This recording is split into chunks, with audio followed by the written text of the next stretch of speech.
sudah lama terus. Kita kirim hari Jumat. Hari Jumat. Nah, kita kirim ke sana hari Jumat. Ya kalau sekarang udah sampailah. Sampailah. Karena ini kan udah hari Kita Selasa. juga minta ini diproses secara kode etik. Kode etik kepolisian. Kita juga dapat apa minta untuk diproses. Apa pelanggarannya Pak? Karena melanggar undang-undang. Dan kan tadi sumpah nih, sumpah itu setia dan taat kepada Pancasila dan Undang-Undang Dasar 1945. Patuh dan taat terhadap peraturan perundang-undangan. Itu dia. Diduga sewenang-wenang, Polda Riau Ceki Direktori Reskrimum Riau digugat. Begini berita selengkapnya.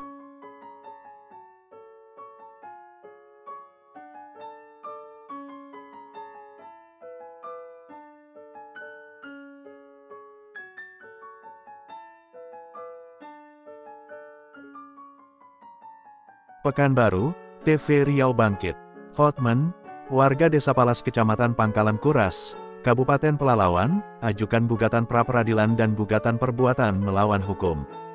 Gugatan itu diajukan pada Pengadilan Negeri Pekanbaru, atas penetapan tersangka berdasarkan Surat Penetapan Tersangka Nomor STEP 63 IXRES 114/2022 dalam dugaan penghasutan dan perbuatan tidak menyenangkan, dengan cara pengusiran tenaga kerja PT Arara Abadi di lahan konsesi distrik PT Arara Abadi Petak SRKB 151A01. Yang terjadi pada hari Kamis tanggal 9 Desember tahun 2021 dan pada hari Jumat tanggal 10 Desember tahun 2021 sebagaimana dengan pasal 160 KUHP dan pasal 335 KUHP. Demikian disampaikan Apul Sihombing SHMH pada saat konferensi pers Selasa tanggal 11 Oktober tahun 2022 di Kedai Kopi Hariara Pekanbaru. Kita telah daftarkan gugatan pra-peradilan dan gugatan perbuatan melawan hukum PMH, dengan tergugat PT Arara Abadi selaku tergugat 1, Direktur Reserse Kriminal Umum Polda Riau selaku tergugat 2, mantan Direktur Reserse Kriminal Umum Polda Riau selaku tergugat 3, dan pembantu Kanit Panit selaku tergugat 4 atas dugaan perbuatan melawan hukum, kata Apul Sihombing.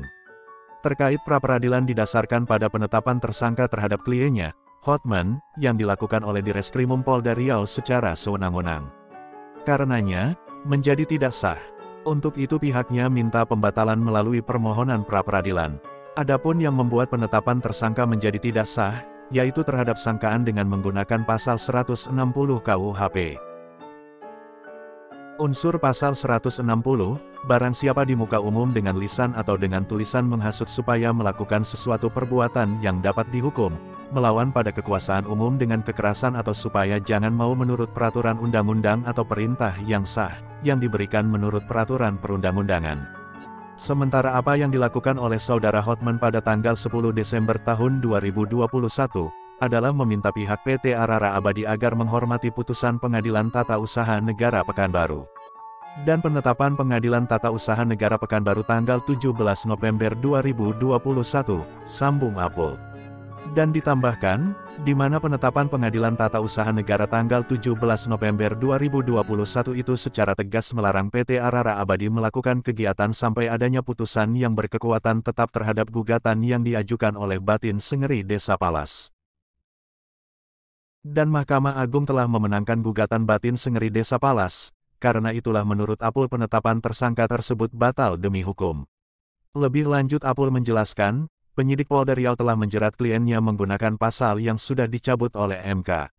Dia menuturkan, bahwa unsur perbuatan tidak menyenangkan pada pasal 335 KUHP telah dicabut oleh Mahkamah Konstitusi melalui putusannya nomor 1 PUU tanggal 12 November tahun 2013.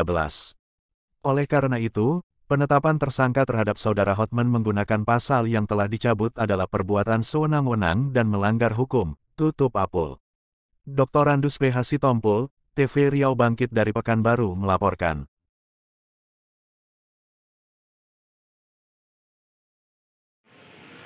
Terduga satunya PT Arara Abadi, ya kan? Diwakili oleh direkturnya Didi Arsa Tanaja. Ya, tempat tinggal nanti. Nah, baru Kombes itu tergugat 2, Kombes Pol Asep Darmawan. selaku Direktur Reserse Kriminal Umum Polda Riau. Tergugat 3, Kombes Pol Teddy Ristiawan selaku Direktur Reserse Kriminal Umum Polda Nusa Tenggara Barat. Ini mantan direktur. Yang ini AKP Rino Handoyo adalah panit, penyidik apa namanya dia? Pembantu kanit. Ya, itu mungkin. Lalu dalam ini sidang ditunda ya? Kalau untuk perapinya ditunda. Karena alasan? Alasan katanya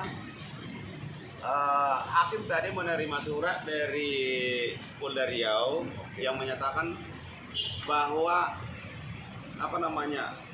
orang yang menangani perkara ini sedang dinas luar dari pihak mereka, misalnya gitu di Bitkumnya mungkin ya, di Bitkumnya itu, atau fungsi-fungsi yang ditugaskan untuk menangani ini lagi dinas luar. Itu alasannya, sehingga sidang ditunda sampai hari Senin tanggal 17 Oktober 2022. Ya. Harapannya nggak ditunda lagi ya? Harapan kita tidak ditunda. Apa langkah selanjutnya tuh? Kita harapan. Ya kan gini sebetulnya. Sebagaimana kita dalilkan ya di dalam prapis kita ini, yang pertama, penetapan tersangka ini tidak berdasarkan hukum. Ya kan, tidak berdasarkan hukum. Penetapan tersangka juga tidak didukung oleh 2 alat bukti yang sah. Ya kan, sebagaimana 183 Kitab Undang-Undang Hukum Acara Pidana. Ya kan? Dan ruang-ruang untuk melakukan prapis ini kan sebetulnya ini berdasarkan putusan Mahkamah Konstitusi nomor 21 tahun 2014. Kalau di KUHP kan di pasal 77 yang menjadi objek perkara prapis itu kan dia terbatas pada penggeledahan, penyitaan, penangkapan dan penahanan. Tetapi dengan adanya putusan Mahkamah Konstitusi nomor 21 tahun 2014, maka penetapan tersangka juga menjadi objek pra-peradilan. Apa pertimbangan Mahkamah Konstitusi? Pertimbangannya sederhana, Pak. Ini soal hak asasi manusia. Kalau sesembrono itu orang ditetapkan tersangka, baru dibawa ke persidangan.